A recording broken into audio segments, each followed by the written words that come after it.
Bonjour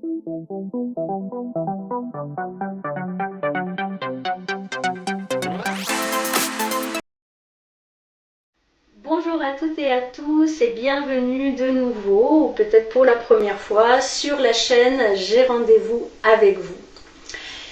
Aujourd'hui, je suis reçue par quelqu'un qui pratique les constellations familiales et qui va nous expliquer en quoi ça consiste. Donc, c'est Denis Jean-Claude qui va nous en parler. Denis, bonjour. Bonjour Valérie. Merci de m'accueillir dans votre espace. Avec grand plaisir. Très bien. Alors Denis, aujourd'hui on va parler des constellations familiales qui est votre accompagnement. On en entend parler beaucoup en ce moment, mais voilà, j'aimerais qu'on détaille un petit peu plus qu'est-ce que c'est qu'une constellation familiale et que les personnes qui nous écoutent puissent comprendre. Bien sûr, les constellations familiales, on en parle beaucoup parce que c'est une série télévisée qui a apporté beaucoup d'éclaircissements sur les constellations familiales. Mais ça fait, moi, depuis, j'étais formé il y a une quinzaine d'années aux constellations familiales. Je n'ai pas attendu cette série télévisée pour m'y mettre. Les constellations familiales ont été abordées par Bert Hellinger, qui est un Allemand. Et il a développé ça dans les années 1980-1990. Constellation familiale, c'est quoi? On peut imaginer les constellations dans le ciel. Si des planètes, des étoiles ne sont pas à leur place, le monde risque de partir ou d'exploser peut-être. Une constellation familiale, c'est remettre les personnes à leur place. C'est ça qui est intéressant parce que nous savons que on va revenir 400 ans en arrière. 400 ans en arrière, c'est 15 générations. Ça représente derrière nous 65 536 personnes. Donc nous portons dans notre ADN ces 65 536 personnes sur 400 ans. Le chiffre est phénoménal si on revient à 2000 ans en arrière. Donc dans notre ADN, on porte des choses. Le but des constellations familiales, c'est d'aller voir les fidélités, loyautés familiales inconscientes que l'on reproduit dans notre vie. D'accord. Alors, quelles sont les personnes et pour quelles raisons les personnes s'adressent à vous? Souvent, les gens qui viennent nous voir sont des personnes qui se posent des questions. Pourquoi ils reproduisent des choses, s'ils en ont conscience, ou pourquoi ils n'arrivent pas à prendre leur place dans leur vie, pourquoi ils tombent toujours sur le même style de partenaire dans leur couple, ou le même style d'employeur, sur plein de choses, pourquoi ils ne s'entendent pas avec leur frère ou leur sœur. Les constellations familiales permettent d'aborder tout un tas de sujets, que ce soit humain. On peut traiter en constellation familiale des lieux de vie, des lieux de stage. On peut quasiment tout traiter en constellation familiale. C'est ce qu'il y a d'intéressant. D'accord. Alors Denis, quel est votre parcours et comment vous en êtes arrivé à faire et à animer des constellations familiales? Alors mon parcours, je vais avoir 69 ans cette année, donc il est déjà assez long mon parcours. Avant d'être thérapeute, j'ai été 20 ans dans le commerce, j'ai été plus de 15 ans en tant qu'ingénieur commercial dans une multinationale, donc je suis quand même bien les pieds sur terre. Et puis j'ai commencé à faire du travail sur moi, et à fur et à mesure du travail sur moi, j'ai découvert les constellations familiales, et c'est devenu quelque chose pour moi, une évidence d'aller découvrir et de faire découvrir cet outil. Mais en attendant, j'ai au départ commencé le Chinetsang, qui est une approche somato-émotionnelle du ventre. J'ai fait de la Demoka, donc vous connaissez. J'ai fait plein de choses qui me permettent d'avoir des outils à mettre au service des personnes qui viennent me voir. Parce qu'il est important d'avoir plusieurs outils qui permettent d'accompagner, parce que les constellations familiales, c'est accompagner les personnes. Les accompagner jusqu'où on doit les accompagner, sur leur chemin. On n'est pas là pour imposer un chemin, mais pour les accompagner sur un chemin. D'accord. Et donc j'ai été formé il y a une quinzaine d'années par Marie-Thérèse Valcraquin, elle-même formée par Christiane Singer.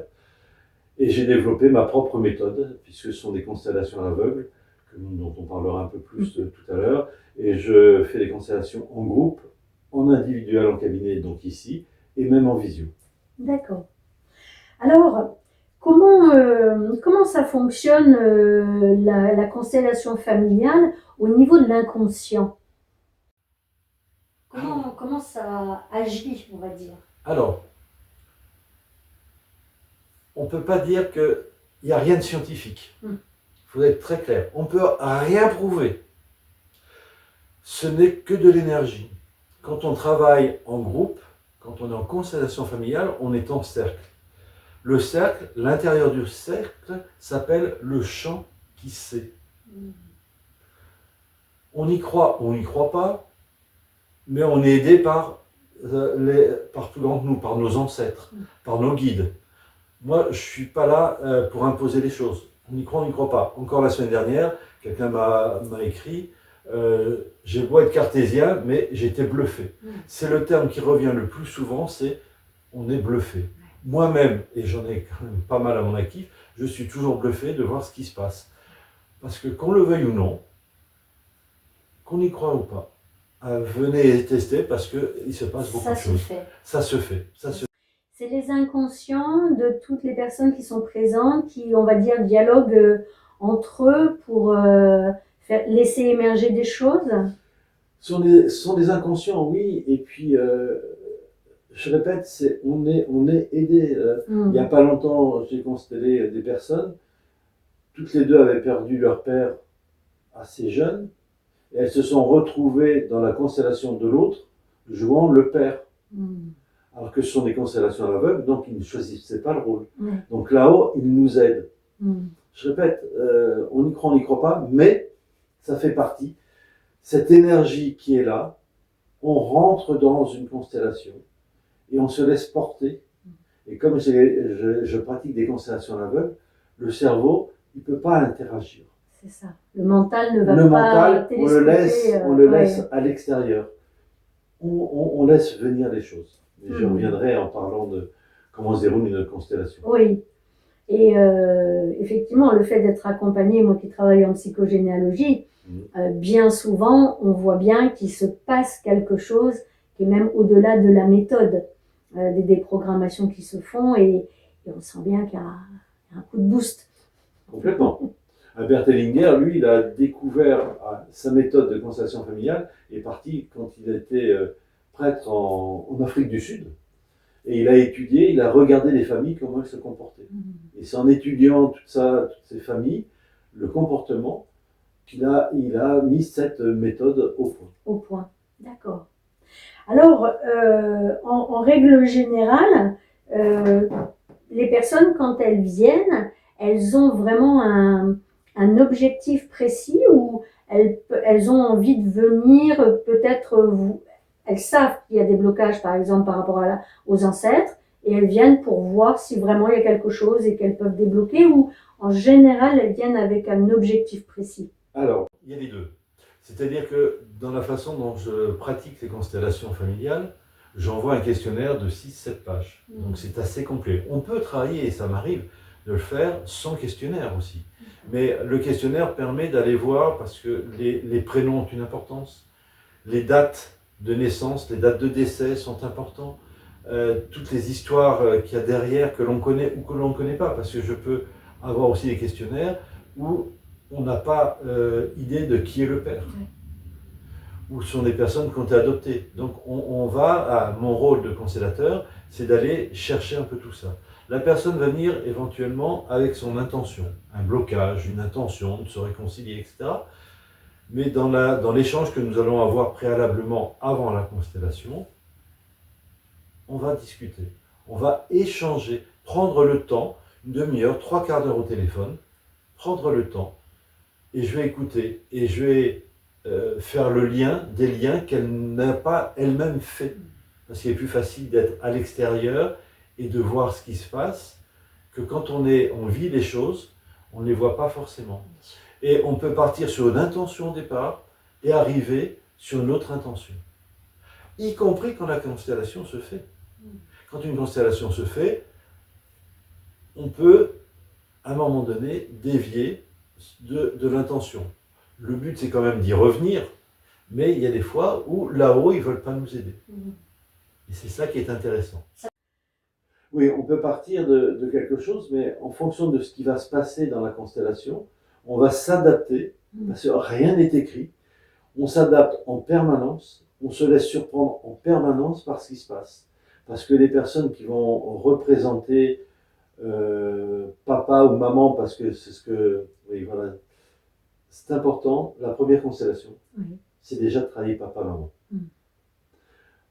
Pour moi, pour ma part, c'est vraiment l'essentiel. Après, on va travailler, on va aborder éventuellement les grands-parents, on va aborder les thèmes. Mais la plupart des choses sont importantes, c'est déjà papa-maman. Parce que, faut pas oublier une chose, quel que soit notre âge, tout ce qui se passe dans notre vie, elle ne commence pas le jour de notre naissance. Elle commence intra-utéro. Tout ce que le fœtus a pu entendre de maman ou de papa, maman qui ne voulait pas d'enfant, ou papa qui n'en voulait pas, ou qui voulait plutôt une fille qu'un garçon, etc. Tout ça, le fœtus l'entend. Et quand il va naître, et dans les 8 premières années de sa vie, à tout le caractère, tout ce que l'adulte que nous sommes aujourd'hui, se forge à partir de ces 8 ans et les 9 mois ou 8 mois qu'on est dans le ventre de maman. Ouais. Oui, c'est mieux. Oui, on n'a pas encore vu ça dans le ventre de papa. Et il y a aussi, ce qui est intéressant aussi, il y a un livre qui est très intéressant d'un médecin, c'est sur les différentes façons de naître.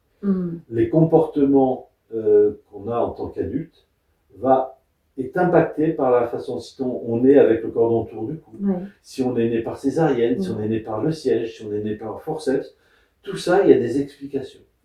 Mais si on ouvre tous les champs pour les constellations, on y passerait des heures et des heures à étudier, parce qu'on peut étudier les prénoms, on peut étudier les professions, c'est un sujet qui est très vaste, les constellations. Moi, je le fais en psychogénéalogie, toutes ces études-là, et donc en constellation, on peut aussi, par exemple, on peut faire une constellation sur un prénom. On pourrait faire une constellation sur un prénom. C'est intéressant, bien sûr, ça. Bien sûr. On peut consteller une maladie aussi. Sur la charge, en fait, la charge transgénérationnelle qui est transmise à travers le prénom. Bien sûr. Parce qu'il a été une époque, sur des générations, c'est de donner le prénom d'un ancêtre, ou un deuxième ou un troisième prénom, de la marraine ou du grand-père, de la grand-mère. Mais on fait passer, en donnant ce prénom, une partie de l'histoire de la personne. Donc c'est un poids important qu'on fait porter sur les épaules des personnes. Mais ça, on ne le savait pas avant. On a beau le savoir maintenant, il y en a encore qui le font. Si c'était à refaire, je ferais attention, moi, pour mes enfants, de ne pas donner des prénoms qui appartenaient à des ancêtres, parce qu'on leur fait porter une partie de cette histoire.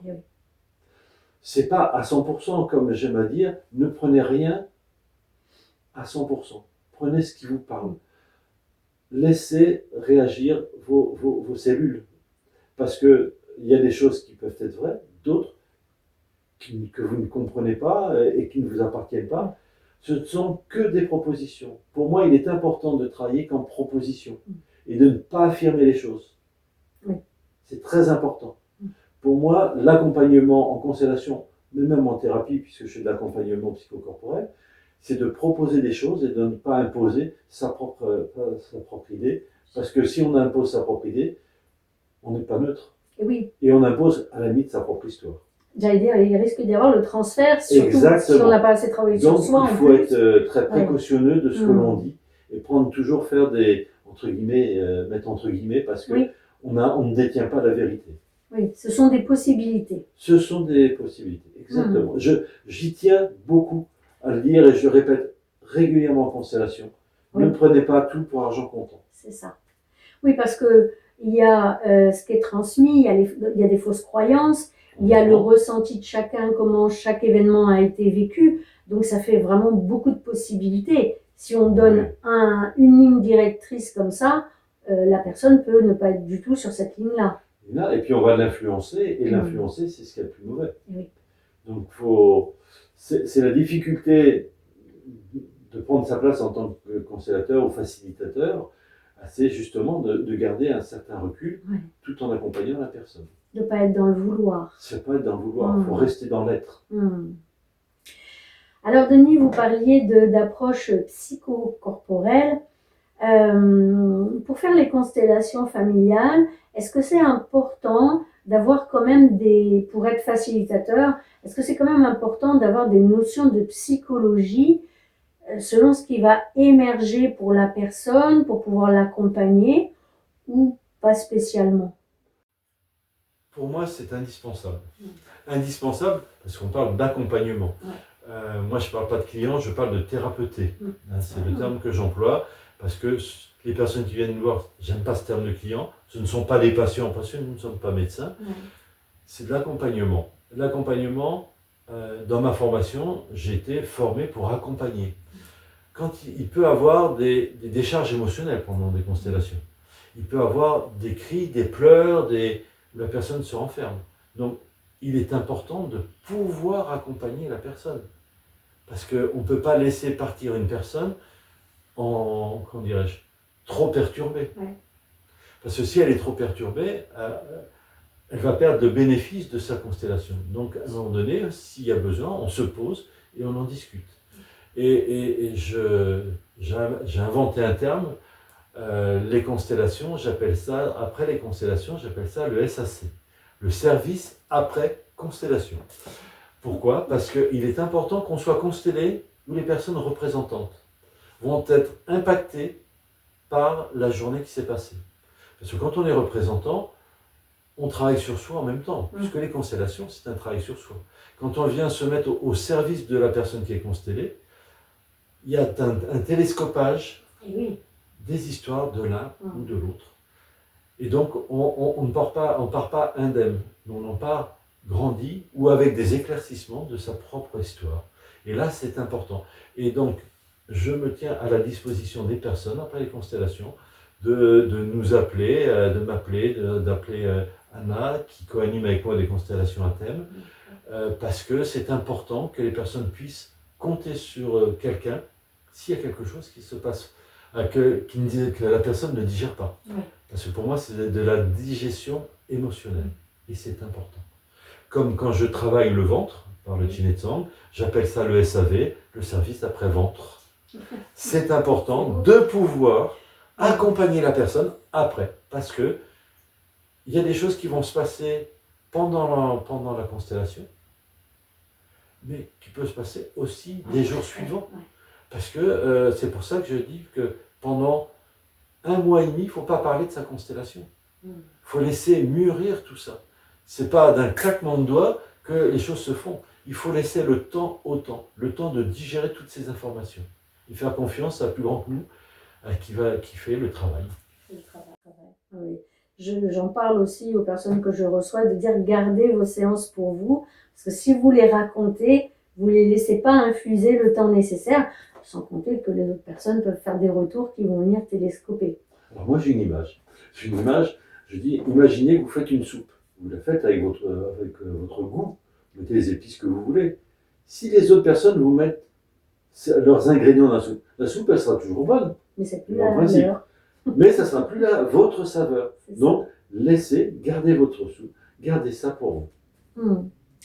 Alors, est-ce que vous pouvez nous donner quelques exemples pour que nos auditeurs voient un peu ce qui peut se passer peut-être de façon un peu plus concrète, comme je dirais libération ou prise de conscience pendant des constellations? Alors, dans les constellations, la prise de conscience, c'est, alors comme je disais tout à l'heure, c'est le rapport avec papa ou maman.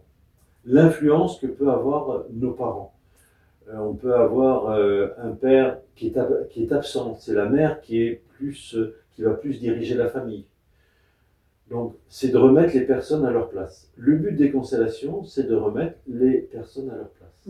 C'est-à-dire que si l'enfant, lui, va être le parent de ses parents, Ça s'appelle de l'adultisme. C'est-à-dire que cet enfant va prendre des responsabilités parce que le père a démissionné, la mère elle est fragile, et l'enfant, dès son plus jeune âge, va devenir le parent des parents. C'est-à-dire que toute une période de son enfance, elle ne va pas l'avoir.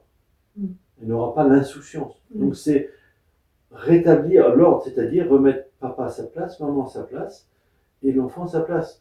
C'est de dire, même si j'ai 50, 60, 70 ans, dire je suis l'enfant et tu es l'adulte. C'est de repositionner les personnes. C'est aussi une façon de reprendre sa place dans l'arbre généalogique, puisque l'arbre généalogique est primordial, mais même de mettre de l'ordre dans sa famille. Si on met de l'ordre dans sa famille, en même temps, on met de l'ordre dans sa propre famille, quand on en a une, et aussi dans son travail, parce qu'on arrive à prendre sa place. Beaucoup de thèmes de constellation, c'est prendre ma place. Prendre ma place.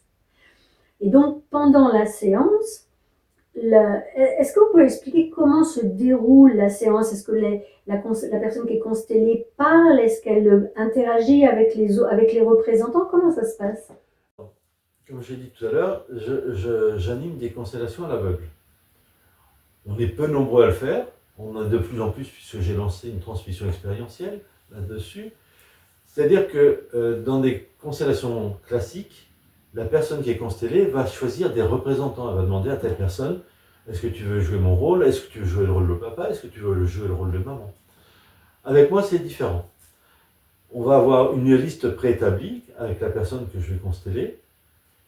Et on va mettre les personnages. Et j'ai une table où il y a des objets dessus. On va aller ensemble et elle va choisir des objets. Elle va dire, tiens, tel objet, ça va me représenter. Tel objet, ça va représenter papa. Tel objet, ça va représenter maman. Tel objet, ça va représenter prendre ma place, etc., etc. Et elle va les placer au centre de la pièce. La personne constellée et moi-même connaîtront la signification de ces objets. D'accord. Les personnes vont rentrer, parce qu'elles sont sorties de la pièce, elles vont rentrer, elles vont s'asseoir. Oui. Et je vais leur dire, quand vous le sentez, vous venez saisir un objet qui vous appelle. Très bien. Ils vont saisir l'objet, je vais leur proposer de fermer les yeux et de ressentir l'objet. Et quand elles sont prêtes, je dis, maintenant, vous vous placez où vous voulez dans ce cercle. Vous pouvez vous asseoir par terre, vous pouvez vous coucher, vous pouvez aller vous mettre à côté de quelqu'un d'autre. Ressentez ce qui se passe énergétiquement. Et après, je vais poser des questions. Je vais poser toute la journée des questions. Et pour éviter que les personnes s'identifient à leur rôle, je vais dire la personne en blanc, la personne au t-shirt rouge, la personne en bermuda marron, pour protéger justement les personnes. Parce qu'il est important que les gens rentrent dans un rôle, mais en sortent. Il y a aussi des techniques pour sortir de ce rôle. Et toute la constellation, je pose des questions. Ah, pourquoi tu t'es placé là? Et la personne va s'exprimer. Elle va dire, ah, je suis placé là parce que je suis bien à côté de cette personne-là. Ah, je ne peux pas voir telle autre personne. Et pourquoi? Et alors après, avec la personne qui est à côté de moi que je constelle, on va s'entretenir. Est-ce que ça te parle? Ah oui, c'est exactement ce que maman aurait fait. C'est exactement. Dans les 7-8 premières minutes, on a une image quasi parfaite de la situation. On a quasiment un instantané de la situation. On voit comment la famille. Si les parents sont des parents divorcés, on les verra de l'autre côté de la pièce. Ce sont des parents qui vivent toujours ensemble, ils seront à côté. On va voir dès les premières minutes ce qui se passe. Et c'est à chaque fois pareil. Ça se reproduit. Avec toutes les constellations que j'ai faites, et sur des centaines et des centaines, c'est toujours pareil, ça se place de suite. Et c'est bluffant. Je crois que c'est le terme qui est le plus employé, c'est bluffant. Et je posais des questions tout le long de la constellation, me faire confirmer par la personne que je constelle, qui en dit ou non. Et après, il y a, à un moment donné, je vais faire des actes psychosymboliques, c'est-à-dire je vais mettre la personne constellée face à papa ou face à maman, et puis je vais les faire parler. Moi, dans ma méthode, je vais couper des liens toxiques, tout en gardant les liens d'amour, parce que c'est important de ne pas couper les liens d'amour, mais permettre à la personne de dire tout ce qu'elle a à exprimer, sans filtre, puisqu'on ne parle pas à la personne en direct. On ne peut pas parler de la même façon. Et quand il y a des couples qui viennent, ou la mère et sa fille, je fais toujours sortir la personne pour pas qu'elle soit impactée par ce qui se passe. Et c'est vraiment important de pouvoir aller libérer la parole. Parce que tout ce qui ne s'exprime pas s'imprime. Et c'est pour ça qu'on peut créer aussi des maladies. Parce que les maladies, c'est le mal à vie. Voilà. Le langage des oiseaux est très important. Oui, mais oui. Est-ce que je suis clair? Oui, complètement, voilà. Bien sûr. Et c'est vrai qu'à l'heure d'aujourd'hui, eh ben voilà, le langage des oiseaux, le décodage des maladies, on en parle beaucoup plus. Mais effectivement, c'est très important de pouvoir libérer la parole. Parce que bien souvent, ben, ça libère les charges émotionnelles qu'il y a eu au moment de... Voilà, quand il y a eu des chocs émotionnels, si c'est resté à l'intérieur, oui, là, ça peut déclencher des maladies, bien sûr. À un moment donné, il faut libérer ces charges émotionnelles. Parce que on est des humains, on n'est pas des machines. C'est ça. Et à un moment donné, il faut libérer ça pour être bien dans sa vie, bien dans son corps. C'est essentiel pour moi. Ça met sur pilotage automatique bien des fois, ça crée les blocages, les peurs des fois d'entreprendre ou même de parler, de dire simplement ce qui nous convient ou ce qui ne nous convient pas. Complètement. On est dans de la stratégie de survie. C'est ça. Et malheureusement, beaucoup de personnes le sont. Oui. Mais la société voudrait nous faire croire que c'est indispensable. Je ne dis pas qu'il faut tout dire aux personnes, surtout pas. Il y a des choses qu'on ne peut pas dire en direct. Mais il faut pouvoir libérer la parole, pouvoir parler aux personnes, même si elles ne sont pas là. Mais au moins libérer ce qu'on a sur le cœur, dans le ventre. Je reviens au ventre parce que nos émotions viennent à partir du ventre. Ouais.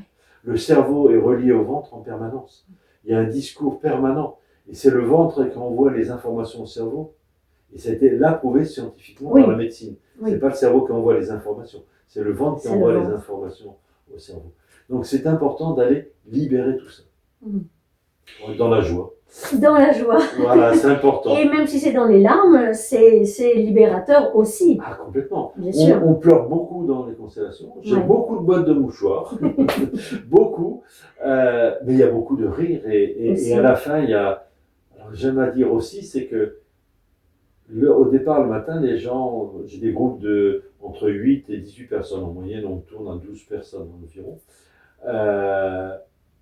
J'aime à dire que le matin, personne ne se connaît, et le soir, c'est comme une grande famille. Parce que les gens se sentent en sécurité, on peut tout dire, et j'insiste, ce qui se passe là, reste là. Ce qui permet aux personnes de libérer la parole. Et ça, c'est important. C'est vraiment important. Et je pense aussi le fait que la personne qui anime les constellations soit suffisamment consistante, j'ai envie de dire, ancrée et voilà, donne ce côté protecteur où la personne elle va pouvoir se lâcher et libérer ce qu'il y a à libérer. Complètement, parce que de temps en temps, moi je suis bien ancré, et je pense que ça se voit, mais ça ne m'empêche pas on peut aller dans des vies antérieures aussi. Donc, mais c'est savoir ramener les personnes, mais on peut explorer beaucoup de choses. Il y a une chose importante aussi, je co-anime avec ma femme Anna des constellations à thème. On a traité il n'y a pas longtemps le couple. On va bientôt aborder des relations par enfant, on va travailler l'enfant intérieur, on va aborder plein de sujets. Et c'est intéressant parce que les personnes viennent pour la même chose. Et c'est important de pouvoir le gérer à deux. Il y a le côté féminin, le côté masculin aussi. C'est important. Et puis il y a des constellations, je veux dire, sans thème. Chacun va venir avec sa propre intention. Et souvent, ça se rejoint. Les gens qui viennent ce jour-là, c'est assez drôle, on revient toujours à peu près sur les mêmes histoires. Il n'y a que des synchronicités. Oui. Et c'est passionnant, moi, j'adore ça. Ça se sent, Denis, ça se sent que vraiment vous vibrez ce que vous faites et vous le vibrez tellement et vous l'aimez tellement que aujourd'hui vous le retransmettez. Si je le transmets. J'appelle ça une transmission expérientielle parce que le mot de formation pour moi est quelque chose d'assez galvaudé et formation dans les thérapies ou autres, on appelle ça formation, mais c'est pas reconnu par l'État. les formations. Pour moi, c'est une transmission expérientielle, c'est mon expérience de tout ce que j'ai vécu. Et j'aime transmettre. J'aime transmettre. Et la première session de transmission expérientielle va se finir alors, au mois de juin. Une autre va s'ouvrir de septembre jusqu'à juin 2027. Et elle s'adresse surtout à des gens qui font un travail sur eux et qui sont thérapeutes et qui savent déjà accompagner. C'est un outil qui est pour moi tellement important que l'accompagnement est primordial. Et ça, je ne dérogerai pas là-dessus. Si je me rends compte que les personnes ne peuvent pas accompagner, je dirais non. Je préfère ne pas faire que d'emmener des personnes à faire des choses où ils n'auront pas, comment dirais-je, la facilité d'accompagnement et de laisser la personne quelque part dans la détresse. Oui. C'est très important. Oui. Et donc, vous voulez nous parler un petit peu de votre formation un peu plus en détail? En détail, on va aborder... Donc, ça se fait sur plusieurs mois. Ça se fait sur plusieurs mois. Il y a 12 journées de présentiel. Il y a aussi 12 journées en tant que représentant pour venir voir, parce que c'est là, pour moi, où on apprend le plus de choses. C'est comme ça que j'ai été formé, c'est en assistant à un maximum de constellations, parce que c'est là où, quand on est observateur de ce qui se passe, on voit comment ça fonctionne. Et on va apprendre dans cette transmission des phrases à dire, des positionnements, des mots, bon, il y a l'histoire, mais il y a tout ce qui est important à connaître. Mais bon, là j'ai créé un livret, mais je pourrais écrire un livre. Il y a tellement de choses. Mais ce qui est important pour moi, c'est d'avoir ces bases quand même importantes. Et c'est de faire confiance à son ressenti, à son cœur, non pas à son cerveau. Parce que si on est connecté à son cœur, on est connecté avec plus grand que nous, et ça vient tout seul. Sinon, si on est trop dans le mental, rien ne se passera. Ça va être des choses rationnalisées. Voilà, pour moi c'est important, c'est l'expérience. C'est-à-dire que pratiquement à chaque fois qu'on a des week-ends de transmission, on fait des mini-constellations. Il faut aller les vivre. Les vivre, c'est un travail sur soi. Les constellations, c'est un travail sur soi. Et quand on vient dans cette transmission, on travaille sur soi. Et c'est pas toujours facile. Parce qu'on va de plus en plus loin. Et ça peut demander beaucoup de force, parce qu'il y a l'émotionnel qui est là. Mais heureusement, sinon ça ne servira à rien. Pour moi, les constellations, c'est de l'émotionnel. C'est de l'énergie, c'est de l'émotionnel. Et on est là pour lâcher son émotionnel, pour vivre mieux après. Donc, si j'ai bien compris, prérequis, être déjà un accompagnant pour accéder à la formation. Et est-ce que c'est aussi nécessaire d'avoir déjà fait sa propre psychothérapie? Oui, bien sûr, c'est important. C'est important parce qu'on ne peut pas accompagner des personnes si soi-même, on ne s'est pas fait accompagner. Et moi-même, je continue à me faire accompagner. Parce que ça paraît indispensable de se remettre en question.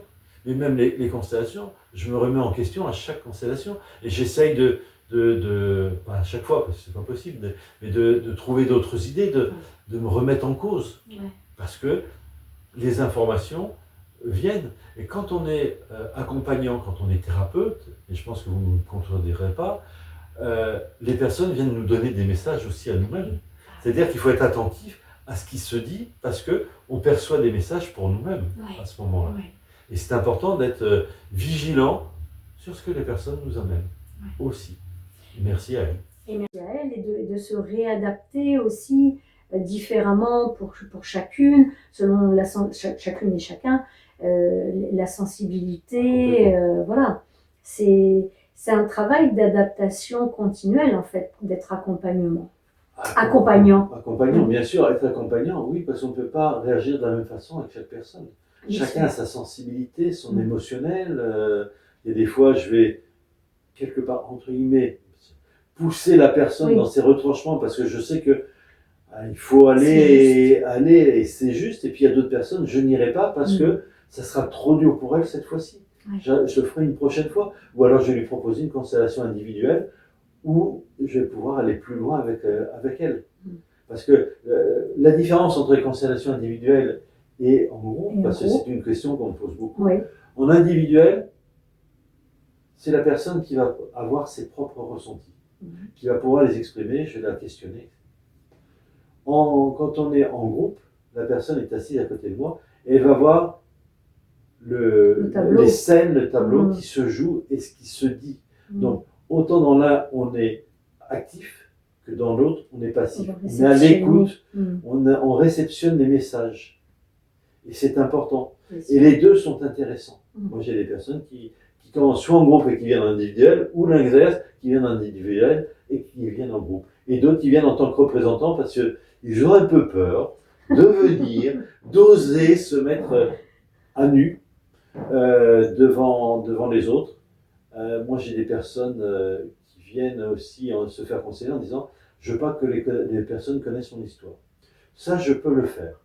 Mais souvent, à la fin, c'est elle-même qui raconte leur propre histoire parce qu'elle s'est sentie à l'aise, en sécurité, et elle va exprimer ce qui s'est tramé dans sa vie avant. Et ça, c'est pour moi super important. Cadeau. Et moi, les retours que j'ai plein de retours de personnes et c'est agréable. Je ne publie pas parce que je n'ai pas envie, ça reste personnel, mais ça fait toujours plaisir d'avoir des retours. Ou alors, je n'ai pas forcément des retours, j'ai des retours par d'autres personnes en disant « Ah tiens, t'as constellé telle personne ». Et c'est pour ça que je viens de voir, et tu sais, il s'est passé ça et ça. Merci de me dire, ça fait toujours plaisir. Oui, c'est-à-dire qu'après, il y a vraiment des gros changements qui interviennent dans la vie de la personne, en règle générale. Alors, il peut y avoir des micro-changements. Il faut être réaliste, parce que ça, c'est pas pareil pour tout le monde. Il peut y avoir des gros changements. Ça peut être très rapide, ça peut être le soir même ou le lendemain, mais ça peut être 2 ou 3 mois après. Parce que c'est là, c'est quand on est prêt que ça se passe. On peut être constellé, mais qu'une partie de nous n'a pas envie d'y aller.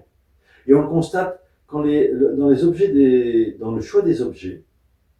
Il y a des fois, il y a des objets qui restent. On est nombreux, il va y avoir 6 ou 7 objets, il y a 10 personnes, mais il va rester un objet. Et parfois, c'est l'objet de la personne que je constelle.